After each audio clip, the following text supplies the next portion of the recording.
Assalamualaikum warahmatullahi wabarakatuh.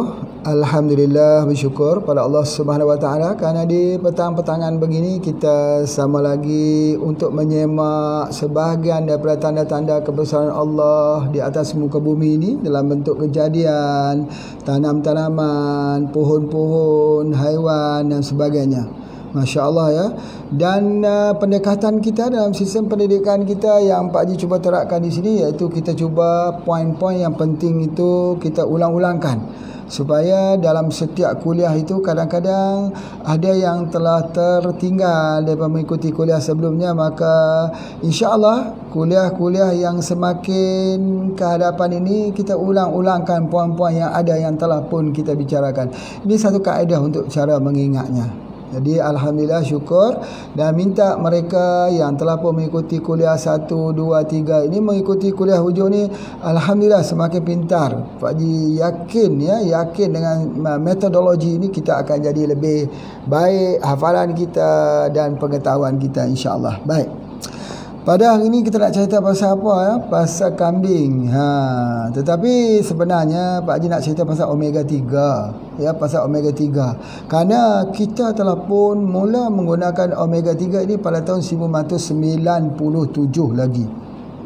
Dalam pengobatan kita.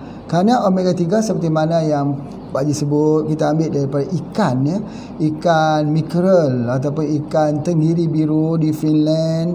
Masya Allah ya, kita proses, kemudian kita jadikan dia dalam bentuk kapsul. Pelan-pelan ke awal dulu, bentuk kapsul ya. Jadi apakah perbezaan di antara kapsul omega 3 dengan soft gel omega 3 ya? Jadi omega 3 ini dia terjenis antikoagulatan darah. Maksudnya dia anti pembekuan darah.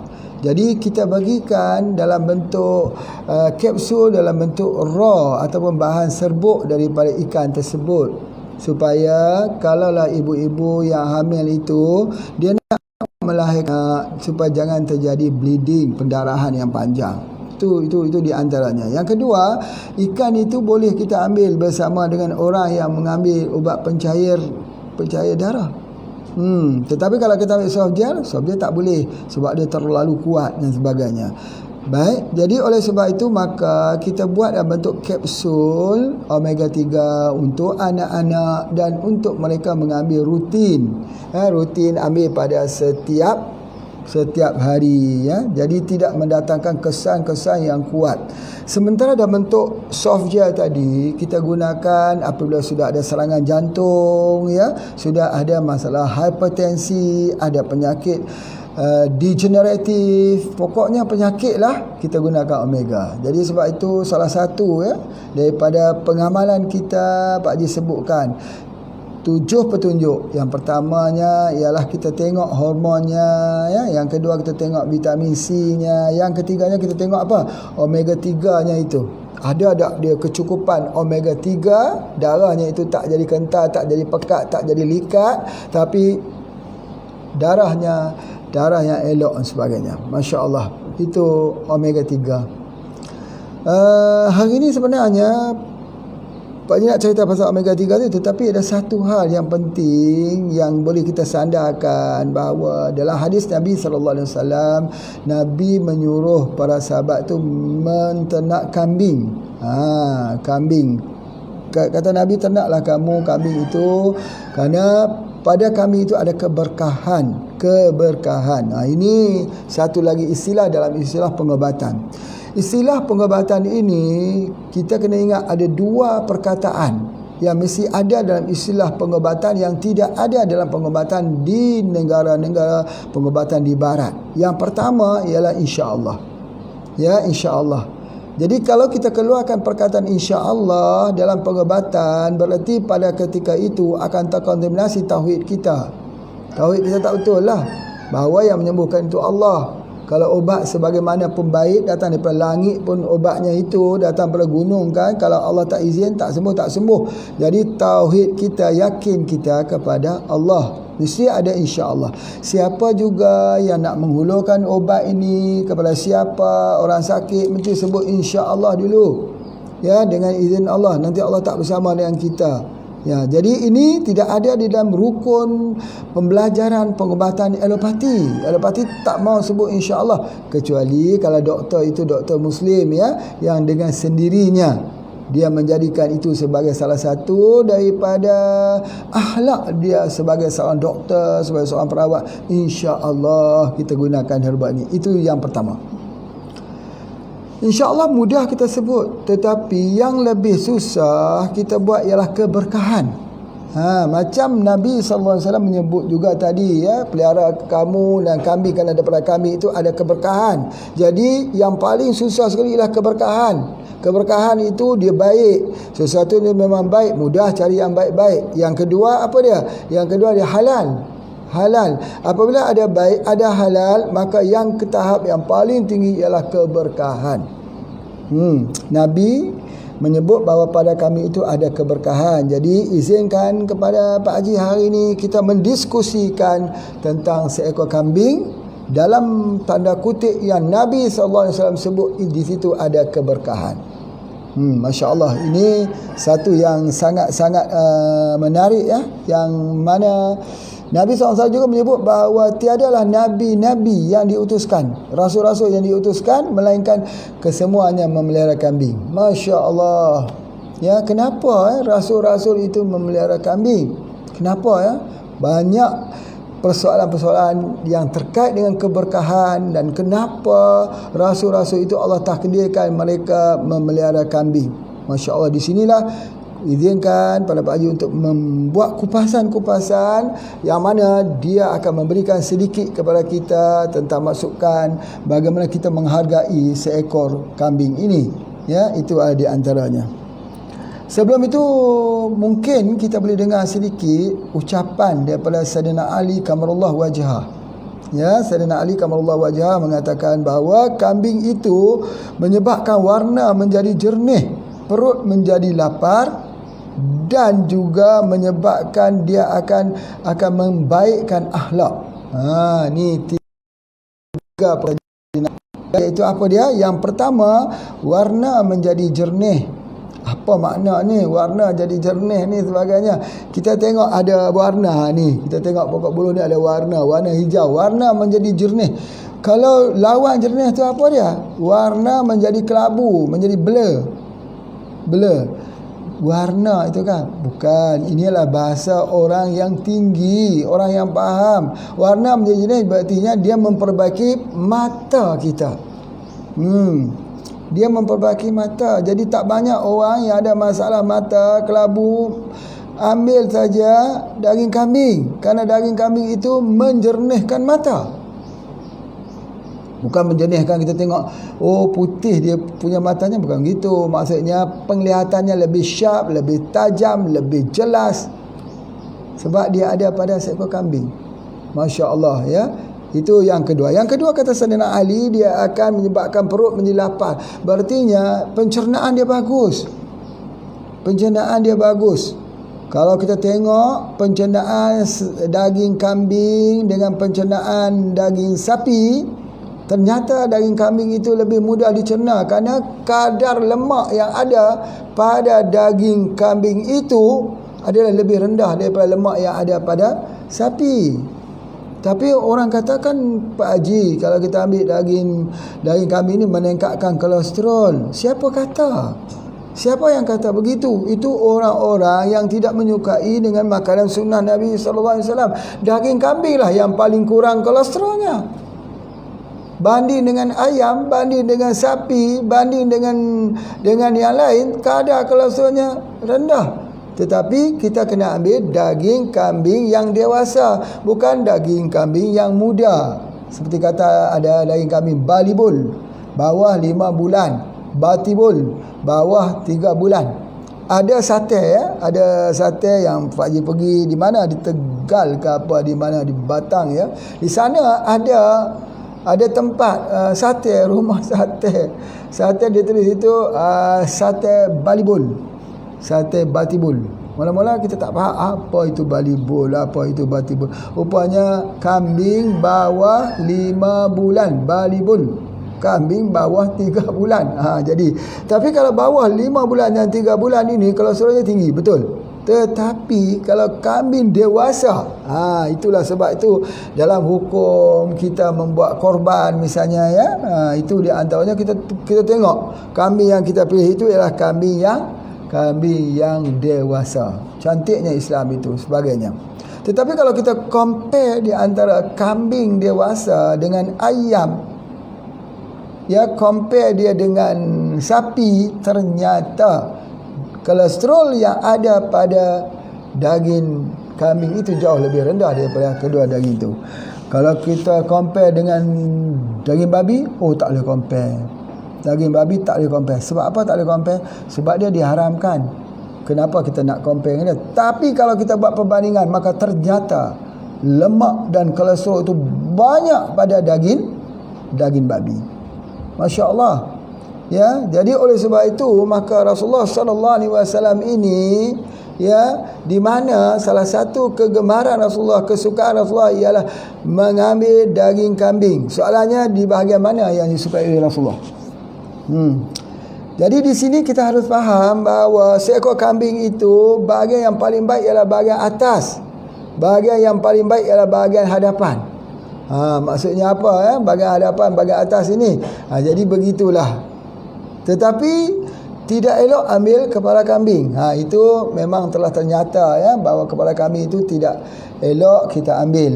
Kerana ada setengah-setengah mengatakan itulah tempatnya, puncaknya sarangnya penyakit, disebutnya begitu. Cuma apa yang nak sebutkan, Rasulullah sallallahu alaihi wasallam dia mengambil lengan kambing yang sebelah kanan di depan. Ternyata bahagian tersebut itu ialah bahagian yang paling bagus, bahagian yang paling enak, bahagian yang paling wangi. Dan daging kambing yang terbaik ialah daging kambing yang duduk di tepi tulang.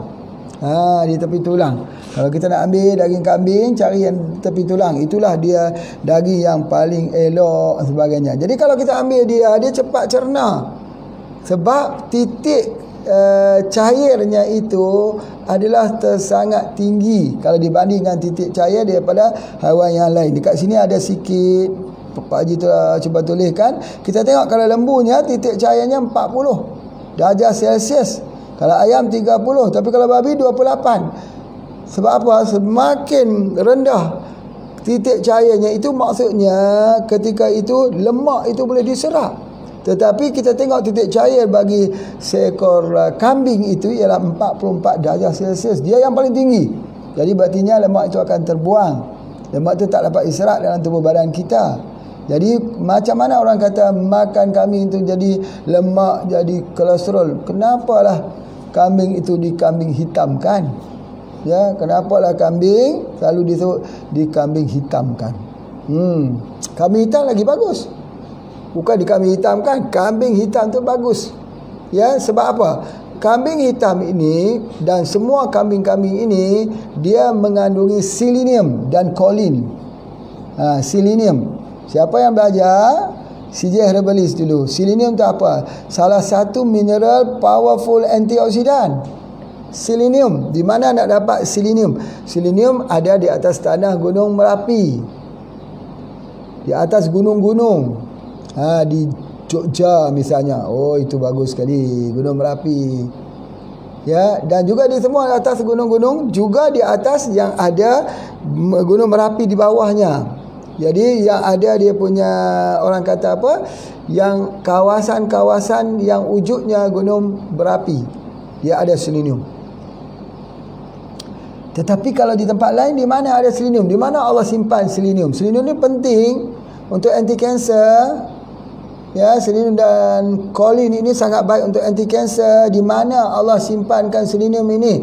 Allah simpankan selenium itu dalam daging kambing. Daging kambing. Jadi Masya Allah, siapa yang selalu mengambil daging kambing, insya Allah dia tak akan kena kanser. Masya Allah. Jadi Allah SWT jadikan dah makanan-makanan sunnah Nabi SAW itu, ya, dalam filosofi yang selalu kita baca, filosofi bagian makanan. Biarkan makanan menjadi ubatmu, biarkan ubat menjadi makananmu. Maka Allah dah jadilah makanan sunnah Nabi itu yang terbaik. Ada selenium dan choline. Dan dia mengandungi vitamin B12 yang tinggi. Masya Allah.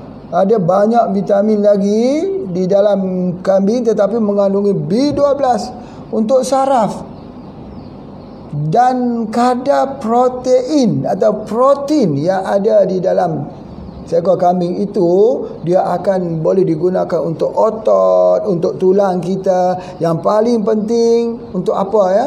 Untuk membina immunity. Jadi kuat, jadi sihat. Jadi sihat, tulang jadi kuat. Ya, tulang jadi kuat, badan jadi sihat. Dan daging kambing digunakan untuk orang yang ada masalah, tidak ada energi, tenaga tak ada. Dia makan, dia kata aku makan ini tapi tak ada tenaga. Makan banyak tapi tak ada tenaga. Letih saja, lemah saja. Sebab apa? Sebab tak ada tenaga. Tenaga tu datang daripada mana? Daging kambing. Ambillah apa-apa juga, suplemen apa juga, tak akan sama dengan makan daging kambing. Ambil daging kambing tu. Kenapa kita tak mau ambil daging kambing? Kan itu dia supply tenaga, instant energy, yang mana tak ada lagi perbandingan dia. Kita kadang-kadang kita selalu pergi cari suplemen untuk dapatkan energi, tenaga luar dan sebagainya, tapi kita lupa dalam seekor kambing itulah yang penghasil energi. Kenapa soalannya ya? Itu telah Pak Haji dah terangkan. Ya, terangkan bahawa yang pertama tenaga itu datang pada tenaga suria, jatuh ke atas daun, atas rumput. Rumput itu membuat makanan, fotosintesis, maka terdapatlah tenaga itu yang diproses menjadi tenaga kimia yang ada dalam rumput-rumput tersebut, dimakan oleh kambing.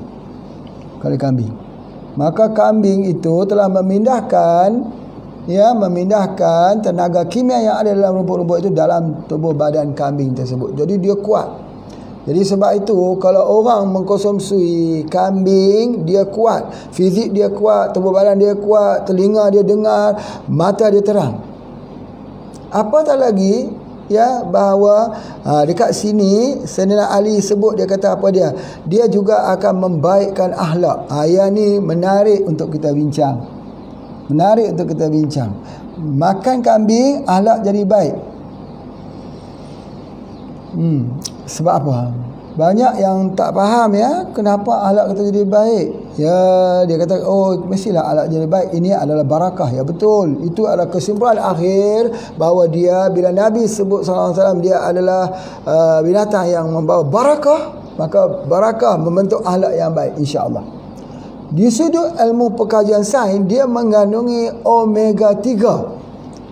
Omega 3. Seperti mana ada omega 3 di dalam mackerel fish, dalam ikan sardin, di dalam king Solomon, begitu omega 3 terdapat di dalam daging kambing. Bila ibu-ibu yang hamil itu makan daging kambing, dia sebenarnya supply makanan itu kepada anaknya, maka anaknya akan jadi orang yang berhati lembut, bertimbang rasa, mempunyai kepekaan, sensitiviti pada hati. Sebab apa? Sebab dia nak meraba perasaan orang kelilingnya. Jadi maka terbentuklah akhlak yang baik. Dia fikir, dia tengok, dia rasa. Ya, macam mana kita tengok berita yang sungguh menyedihkan ya, dalam keadaan kelaparan ni ada orang yang tertangkap kerana mencuri sekarung beras kerana lapar. Jadi kita merasakan keadaan itu. Lapar, tak ada makan. Kalau duduk dalam rumah pun tidak ada apa nak makan. Anak menangis. Pergilah nak cari, tak ada wang. Curi saja. Maka curi tertangkap pula. Jadi oleh sebab itu, harta Khadijah, itu yang Pak Haji sebut tu, harus jadi kaya. Ya, sebaik-baik harta itu bila dia berada di tangan orang-orang yang beriman, orang-orang yang bertakwa, maka dia lihat masalah ini bukan masalah kepada lelaki tersebut, tetapi dia lihat itu sebagai masalah dirinya sendiri. Kalau mampu, kalau boleh, kalau diizinkan, dia juga akan membantu. Dialah orang yang akan memberikan. Itu di antaranya. Jadi oleh sebab itulah, maka apa yang Pak Haji nak sebutkan, kerana omega yang ada, omega 3 yang ada di dalam daging kambing ini menyebabkan maka terbentuklah akhlak yang akhlak yang elok, akhlak yang mulia, insya-Allah. Agama itu datang untuk membenarkan akhlak, untuk menjadi panduan bagaimana kita harus berakhlak, bagaimana harus kita dengan Allah, bagaimana harus kita dengan lingkungan kita. Kadang-kadang kita bagus jadi abid, bagus jadi ahli ibadat, berpuasa Senin, Khamis, qiyamul lail lagi sebelah malam, tetapi akhlak dengan jiran-jiran selalu menyakiti hati jiran. Rasulullah SAW menyebut ahlun nar, ahli neraka. Sebab akhlak ini dia tak boleh hanya kepada kepentingan peribadi kita saja. Ada orang yang ada harta banyak tetapi dia memilih apa? Dia pilih untuk beribadat puasa, puasa sunat. Puasa apa? Puasa Daud, Nabi Daud AS. Hari ni puasa, besok buka. Sebab apa? Sebab puasa itu tak pernah menghabiskan wangnya. Jadi dia hanya fikir tentang wangku jangan habis. Amal ibadat apapun kalau tak habis wang tidak mengapa. Itu dia punya prinsip dia. Puasa boleh puasa senang sehari pun boleh.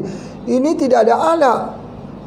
Allah SWT memberikan kita kepada harta, maka kita mengenal bahawa fungsi harta itu bukan untuk perkayakan diri kita sendiri, tetapi untuk melihat orang-orang di sebelah kita yang kita bagi Assalamualaikum warahmatullahi, Assalamualaikum warahmatullahi. Kita bagi salam kiri dan kanan selepas kita solat. Untuk apa? Apa artinya? Kita bagi salam itu salam keselamatan. Maksudnya, wahai saudara-saudaraku di kiri dan kanan, kamu terjaga selamat daripada lidahku, selamat daripada tanganku, selamat daripada kekuasaanku, kerana aku bagi salam pada kamu, sejahtera ke atas kamu. Mana mungkin orang yang bagi doa sentiasa kepada orang, tiba-tiba dia nak binasa orang tu. Berartinya kalau kamu susah, aku tolong. Kalau kamu tak ada wang, aku bantu. Kalau kamu dalam keadaan keperluan wang, aku akan membantu. Cumanya dekat situ. Cumanya kita tidak bolehlah, ya, kerana Islam itu dia mengajar orang susah supaya jangan minta. Orang kaya memberi tanpa diminta. Ya, orang susah ni dia tak minta sebab dia nak jaga dirinya sendiri. Dia tak minta. Kita tengok sahabat-sahabat, dia tak minta walaupun mereka susah. Tiba-tiba mereka solat jatuh. Tengah solat jatuh, rupanya tak makan. Minta tidak. Tapi sahabat-sahabat yang tahu, mereka akan memberi. Itu dia punya akhlaknya. Jadi kena ada usaha. Kerana ada setengah orang dia memilih untuk terus meminta. Sebab minta itu tak perlu kerja yang susah. Nabi SAW sebut apa pada kita? Ya, kita keluar rumah dengan bawa kapak, bawa tali, cari kayu api, itu lebih baik daripada kamu meminta-minta, sama ada kamu diberi ataupun tidak. Jadi oleh sebab itu persoalan meminta ini, apakah seseorang itu telah ditakdirkan dia menjadi peminta sedekah? Apakah dia ditakdirkan begitu? Ya mungkin kalau dia susah, kalau dia tidak ada. Tetapi salah peminta sedekah, kena ingat, salah juga. Tapi jiran keliling lagi susah, ya, lagi bersalah. Sebab apa? Kalau jiran di keliling itu mempunyai harta, ada orang kaya dekat situ, maka orang kaya itu tertanggung ke atas dirinya, atas pundaknya. Itu harta di dalam Islam. Sehingga kan ulama-ulama mengatakan kalau kamu dapat melihat di suatu tempat orang itu hartanya melimpah-limpah ruah, banyak hartanya itu, ketahuilah ada hak yang tidak ditunaikan.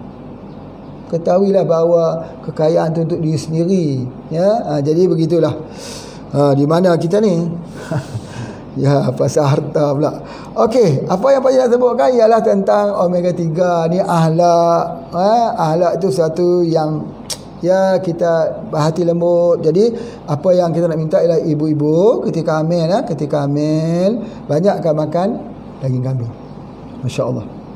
Sebab apa? Nanti anak tu berakhlak baik dengan ibu. Nanti dia menghormati ibu. Sebab apa? Anak-anak yang anak-anak yang memberontak ni, suka berantem ni, bahasa Indonesia kata, yang suka untuk obses. Anak-anak yang obses ni kadang-kadang dia panas. dia panas.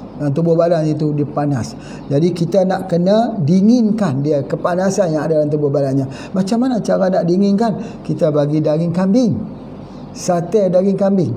Wah, suka anak-anak ni sebagainya. Tapi yang Pak Haji perhatikan, kalau ada dua sate, sate ayam, sate kambing, sate ayam juga pilihannya.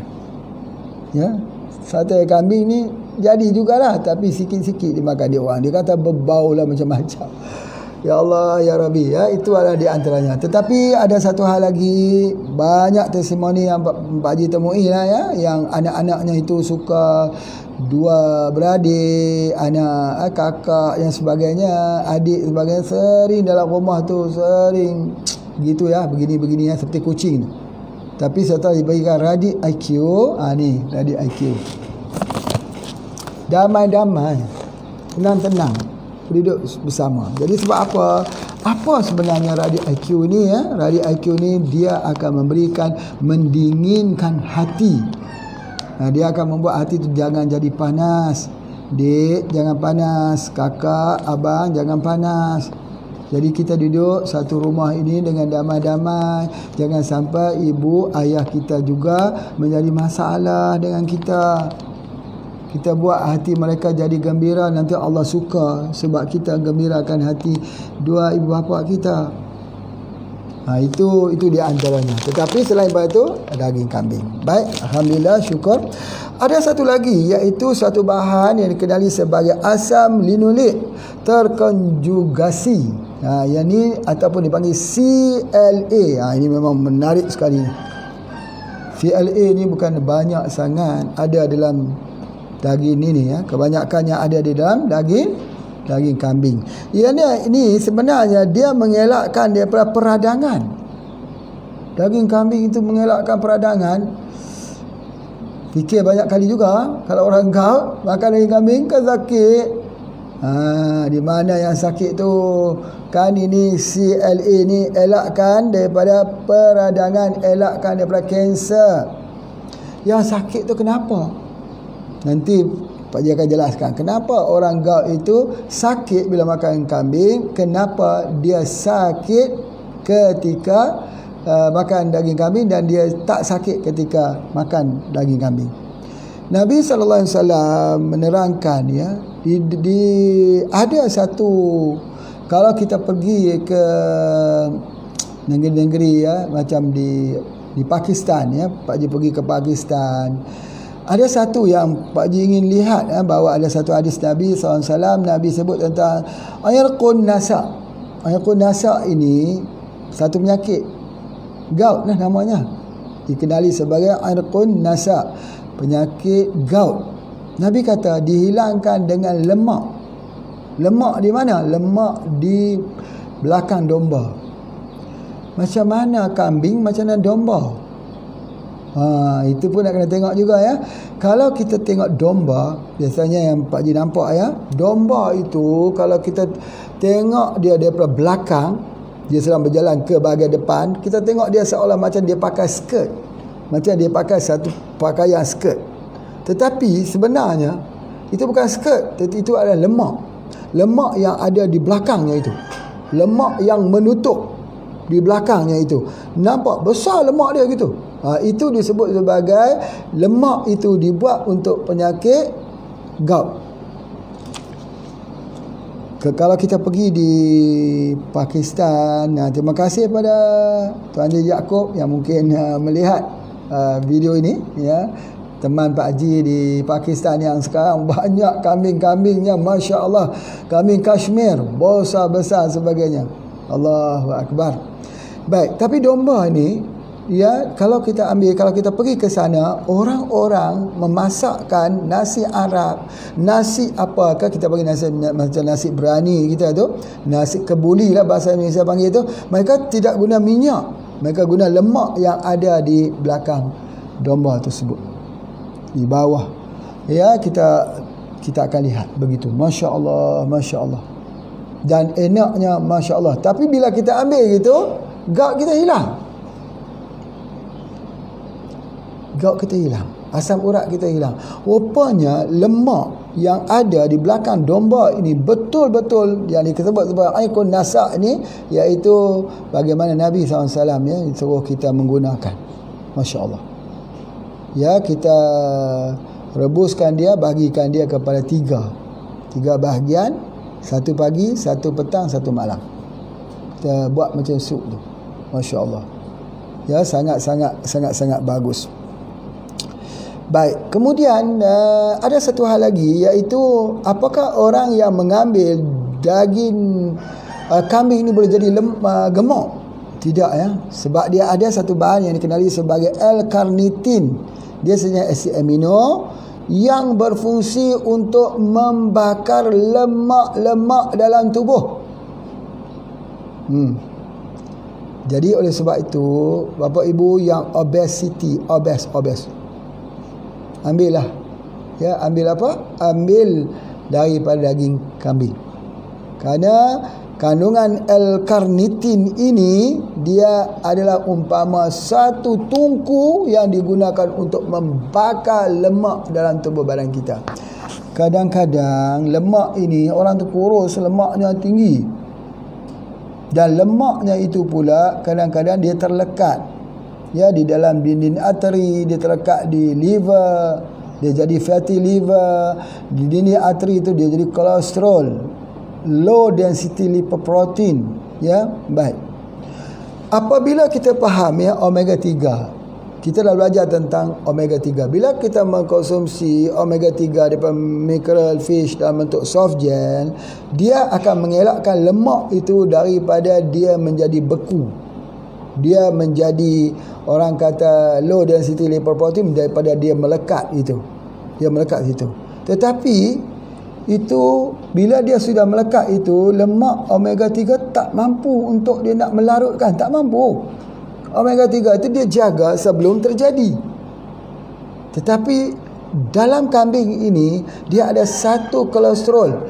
Ya, kita tahu bahawa kolesterol ni ada dua. Satu kolesterol yang orang kata kolesterol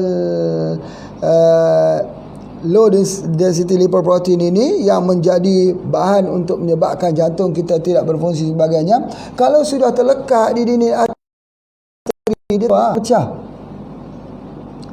Kecuali yang Pak Ji ajarkan cuka. Tetapi kalau kita ambil omega, kita ambil ubat-ubat pencair darah sebelum terjadi. Tapi kalau sudah terjadi, macam mana? Bagaimana nak pecahkan? Masya Allah, di sini suatu keajaiban pada seekor kambing. Kambing ni dia ada dua jenis kolesterol. Kolesterol yang kasar, itu pun sedikit, dan kolesterol yang bersifat halus, namanya kolesterol juga, tapi dia bersifat lebih halus sekali. Sementara di tempat yang lain, di sapi, di ayam, dia hanya ada kolesterol kasar saja. Jadi oleh sebab itu, bila dia sudah melekat di dinding arteri, yang lain tak boleh pecah. Yang hanya boleh pecah ialah kolesterol halus ini. Kolesterol halus ini ada di dalam kambing. Banyak kan makan daging kambing orang yang ada masalah sakit jantung, insya-Allah makin hari makin elok, makin sihat. Ya. Jadi sebab apa? Sebab kolesterol yang halus ini dia ikat kolesterol yang melekat di dinding arteri itu, dia buang. Jadi itu satu kelebihan. Kalau kita selalu membicarakan tentang arteriosklerosis, maka kita akan mendapati bahawa biasanya orang akan buat operation bypass. Biasanya orang akan letakkan balon dekat situ. Tetapi ada kaedah nak keluarkan dia. Macam mana? Ramai orang tak tahu. Apa tu? Menggunakan daripada kambing. Makan daging kambing. Ada satu lagi yang lebih bagus. Langsung cair. Elok. Boleh menyebabkan kita jadi muda. Darah blood circulation kita bagus. Iaitu ambil daripada hempedu. Hempedu kambing. Empedu kambing tu, kalau kita sembelih kambing, ada empedu kambing tu ada dalam bentuk oncang begitu. Ya, kita ambil dia, kita telan dia. Biasanya macam ni cara nak buat dia untuk memboleh. Telan kan agak susah sikit. Letak sikit dalam kulkas, dalam peti ais. Dia sejuk sikit, dia agak sikit membeku, baru kita telan. 1 tahun sekali ya cukup. Itu penawar dia. Larut semua pelak-pelak yang ada dekat jantung. Larut semua sampaikan darah kita jadi darah muda. Yang ni susah sekali. Ini adalah merupakan cara pengobatan yang paling tinggi yang diamalkan dalam pengobatan herba. Sebab itu bapa ibu sekalian, kita selalu mendengarkan, ya, banyak orang akan terjadi pemburuan kepada hempedu beruang. Beruang, kita pergi bunuh dia, orang tu pergi bunuh dia, akhirnya habislah beruang dekat dunia ni. Kesian ya, ditembak, dia bunuh. Sebab apa? Nak ambil empedunya.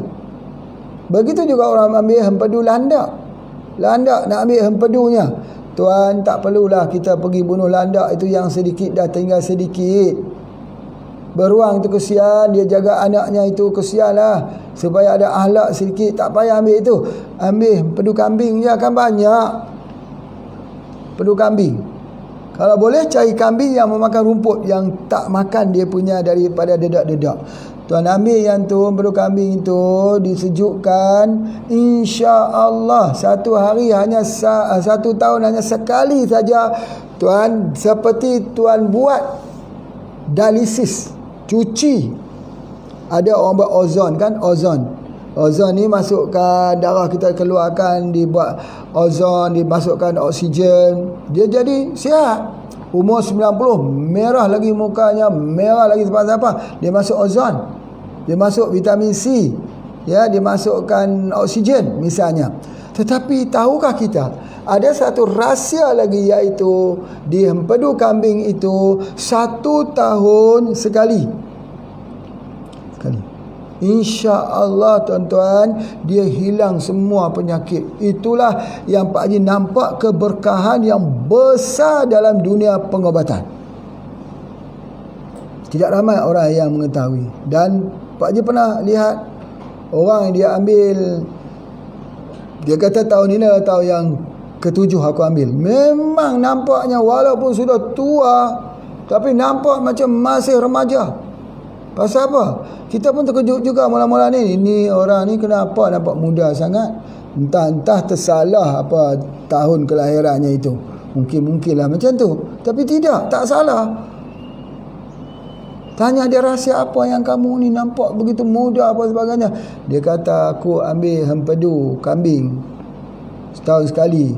Cukup semua hidup kita 7 kali saja, 7 tahun. Dah cukup dah.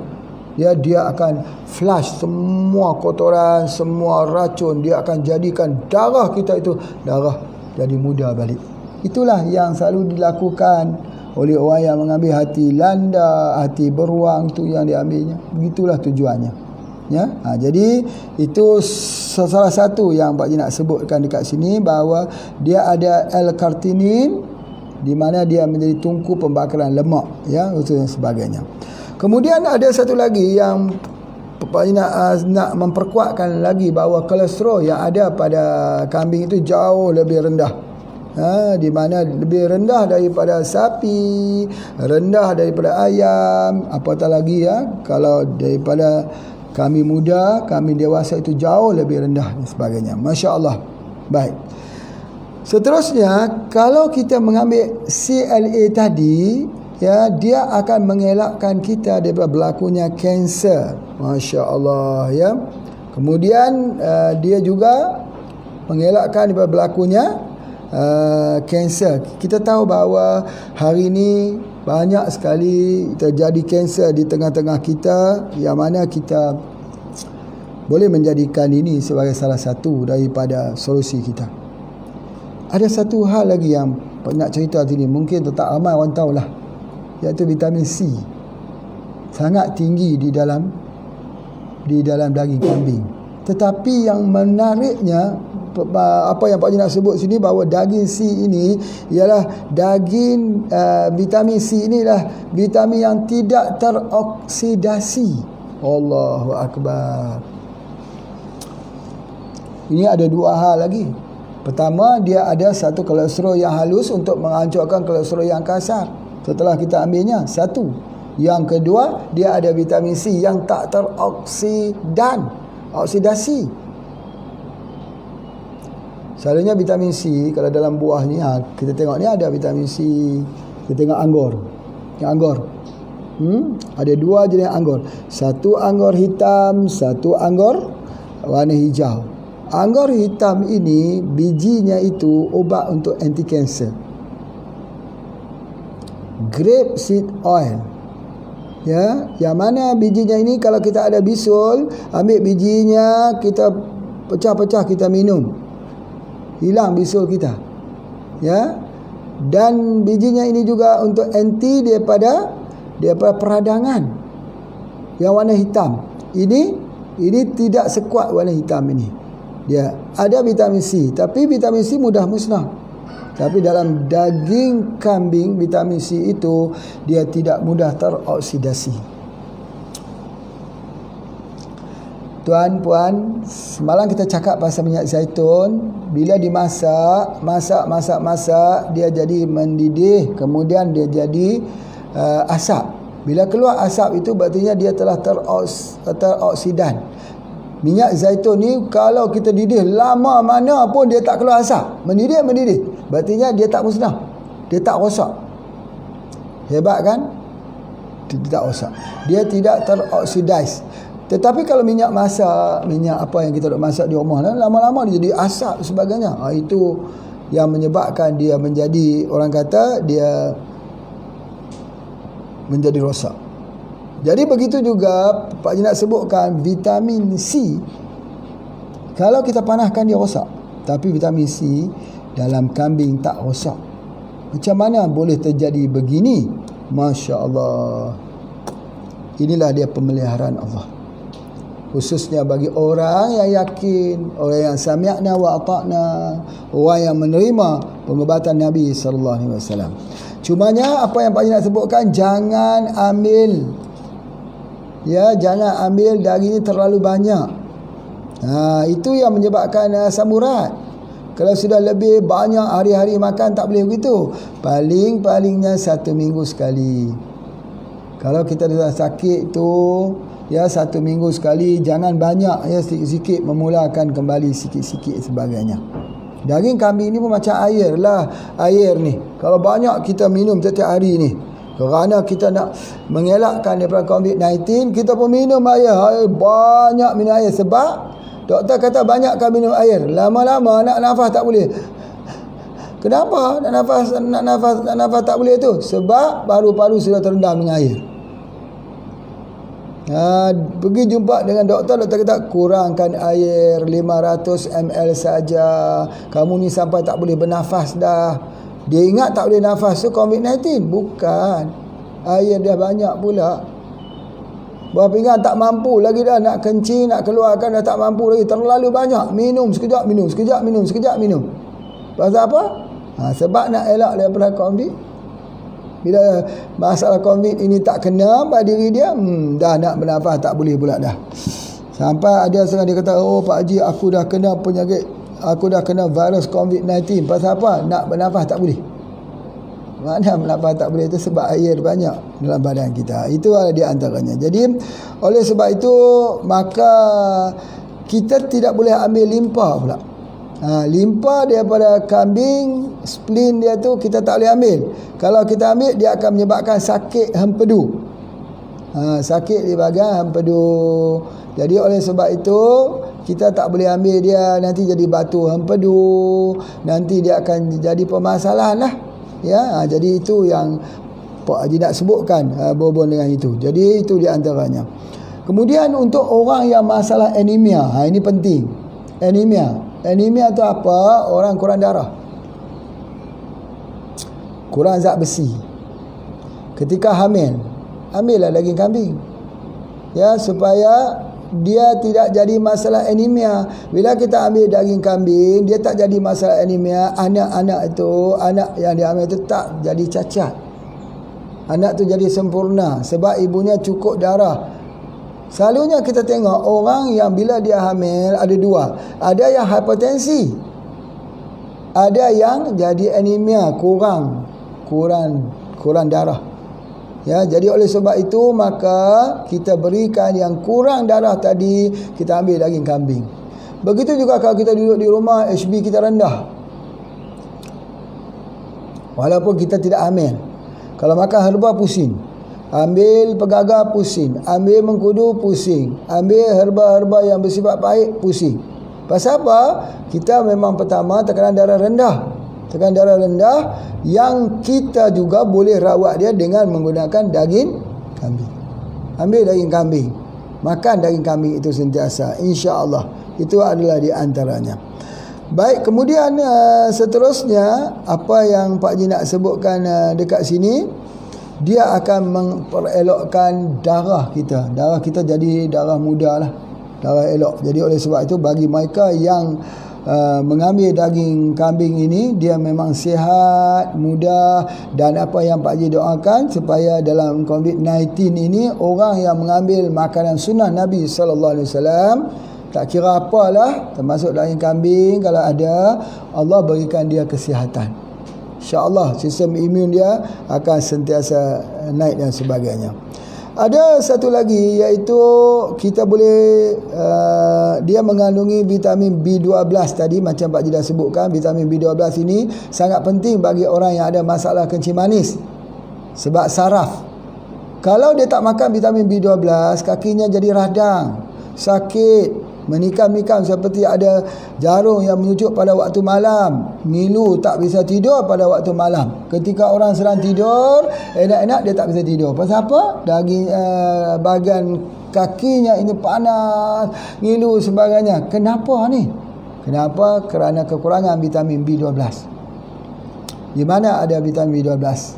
Daging kambing lah yang paling banyak.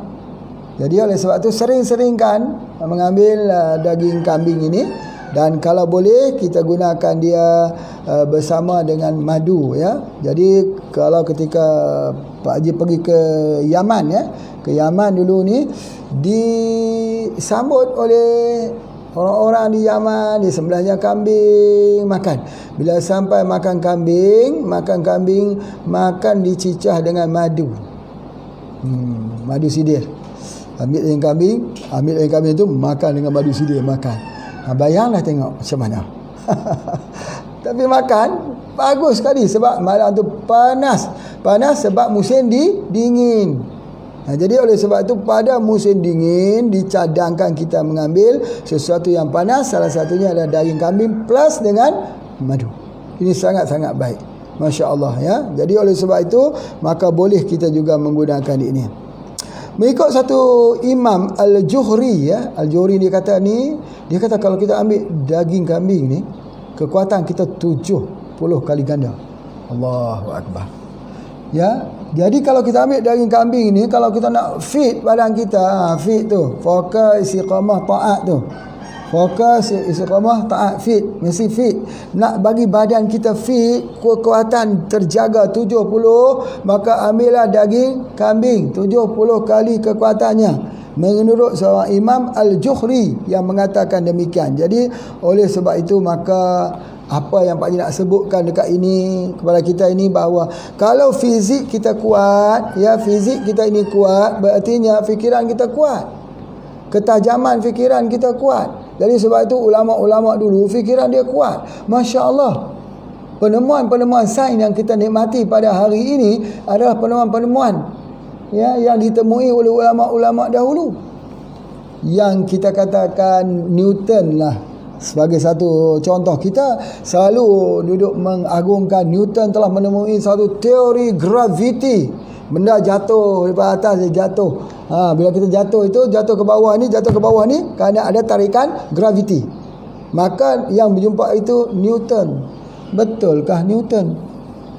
600 tahun sebelum Newton mengeluarkan teori Newton itu, Hasan Al-Hutaimi telah menulis 200 buah buku tentang graviti. Tapi selalunya macam itulah. Yang kita orang Islam tidak dilihat, penemuan-penemuan Islam tak dipandang, Barat juga yang kita jadi rujukan. Begitu juga ketika kita menyatakan bahawa Christopher Columbus yang mengelilingi dunia, sedangkan Al-Masudi mengelilingi dunia lebih awal lagi. Ya, yang telah melukiskan peta itu lebih awal lagi. Itulah sebutkan banyak penemuan-penemuan yang ditemui. Sebab tu kita tumpak al-kimiawi. Al-kimiawi, kimia, perkataan al-kimiawi, al-sid, al-kali, itu semua perkataan al. Penemuan lebih awal, al-wahidah, herba penama al-wahidah lebih awal lah. Maksudnya.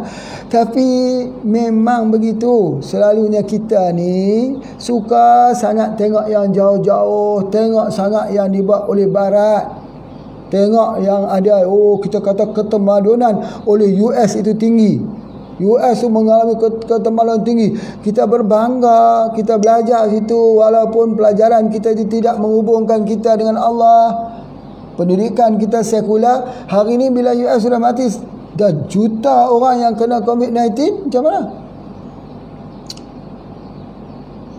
Macam mana kita mendapati bahawa yang mengajar tentang karantina ini bukan barat, bukan Cina.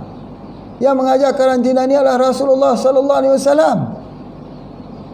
Yang mengajar supaya kita uzlah ini, lockdown ini, so kita duduk di rumah ni siapa? Rasulullah sallallahu alaihi wasallam.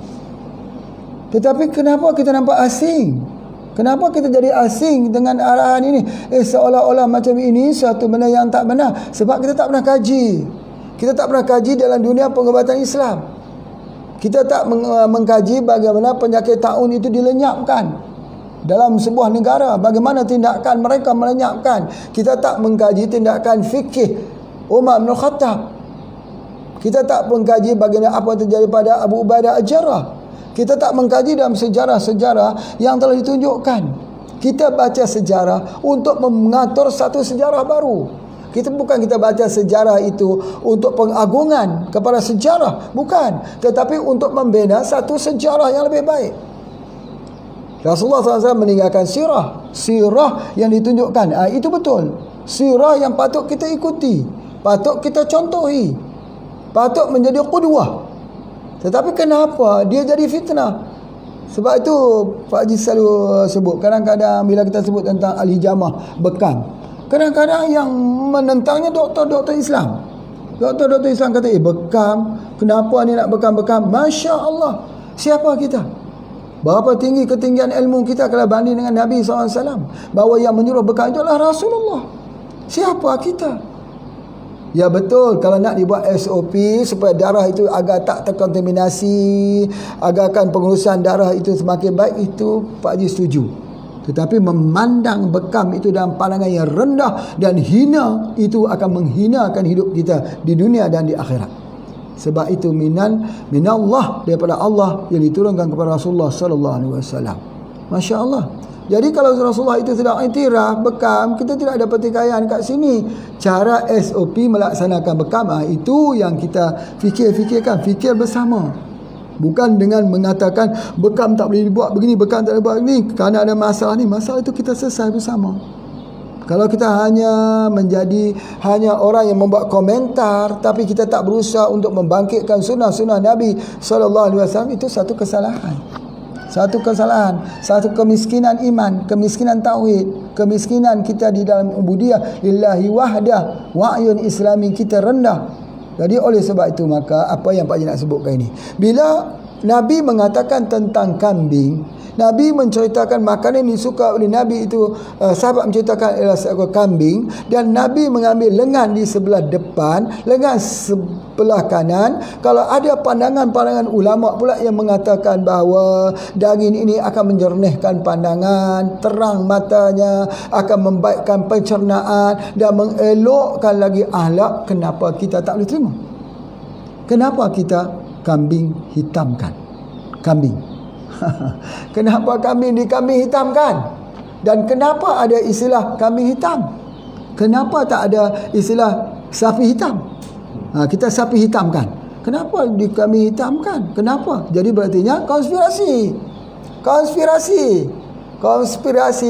pandangan bias, tak adil, tengok pada seekor kambing. Bapa, ibu, tuan-puan, kambing ni tidak ada yang gila, tak ada kambing gila dalam peternakan kambing dunia, tak ada kambing gila. Sapi ada tu, banyak penyakit sapi gila. Sapi gila banyak berlaku di dunia, tapi kambing gila tak ada, seekor pun tak ada tu. Kalau Dr. Williams menulis shark don't get cancer, ya, menandakan bahawa kanser tak pernah terjadi pada ikan shark walaupun dia duduk di deep ocean, kita boleh tulis bahawa kambing juga tak pernah gila. Kambing tak pernah gila. Pasal apa? Kambing, kita nak bandingkan dia apa dah? Kaki empat tak boleh banding dengan ayam. Nanti ada orang kata ayam pun tak gila juga, Tuan Haji. Ya, dia kadang-kadang kita tengok ayam tu dia lari dia langgar tu macam gila lah juga. Tapi kambing tidak. Tetapi kita tak boleh bandingkan kambing dengan ayam. Cuba kita bandingkan kambing dengan sapi. Sapi ada gila tak? Banyak. Dalam sapi gila tu, kambing tak ada satu yang gila. Masya Allah, ajaib. Jadi ini menunjukkan bahawa terdapat suatu hikmah yang besar dalam makanan yang telah ditunjukkan oleh Nabi SAW. Kenapa kita tidak mau mengambilnya? Kenapa kita tak mau mengambil perhatiannya? Ya, seolah-olah kita melepaskan ilmu itu pergi berterbangan, kita tak pedulinya. Yang kita peduli ialah apa yang dikatakan oleh Barat, apa yang diperkatakan oleh Islam, apa yang diperkatakan oleh hadis Nabi SAW, apa yang diceritakan Allah dalam Al-Quran tentang seekor kambing, gembala kambing sebagainya. Kita tidak mau untuk membuat kajian. Kenapa? Konspirasi. Mulai hari ini jangan sebut lagi mengkambing hitamkan. Ya, kambing itu peliharaan Rasulullah SAW. Kita sebutlah sapi hitam. Sapi hitam. Siapa yang nak di sapi hitamkan? Itu betul. Jangan siapa yang nak di kambing hitamkan. Jangan gitu, tak betul. Ya, jadi mulai pada hari ini, insya-Allah. Baik, terima kasih. Jadi last kali Pak Haji ulangi perkataan Imam Al-Juhri bahawa daging kambing itu memberikan 70 kekuatan pada orang yang makannya. Terima kasih semua. Jumpa lagi. Assalamualaikum warahmatullahi wabarakatuh.